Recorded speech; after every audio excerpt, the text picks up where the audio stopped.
US President Joe Biden has wrapped up his tour of the Middle East, telling Arab leaders that the US will not walk away from the region, but fail to secure security and oil commitments. Let's go to our political analyst and professor at Curtin University for our Monday morning chat. Joe Siracusa, good morning. So how would you rate his trip to the Middle East? Good morning, Pete.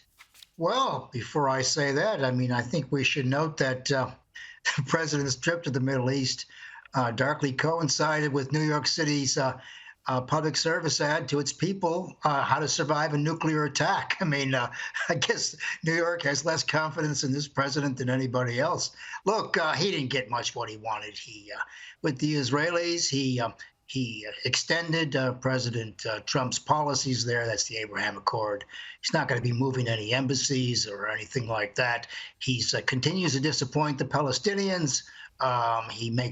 There's lip service to the two-state solution, but there is going to be no two-state solution. In fact, Pete, there's as much chance of that as Texas going back to Mexico. Now, with the Saudis, he wanted more oil production, and I listened very carefully to some of the Saudi ministers, and they're not going to give him increased oil production at this stage. They got their own game to play. And, of course, the Saudis are the big winners here because they've now returned to the family of nations. You know, he's given them this credibility they haven't had for a couple of years because their leader there wanted to kill Khashoggi. And, it's incredible how a leader of a nation can kill and chop somebody up in a foreign country.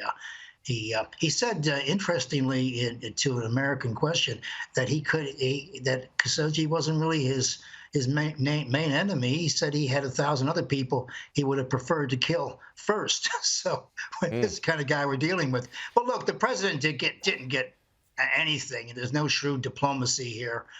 He did go back on the scene. America is now more and more mired in the Middle East. So there won't be, the pivot is back to the Middle East, I'm afraid.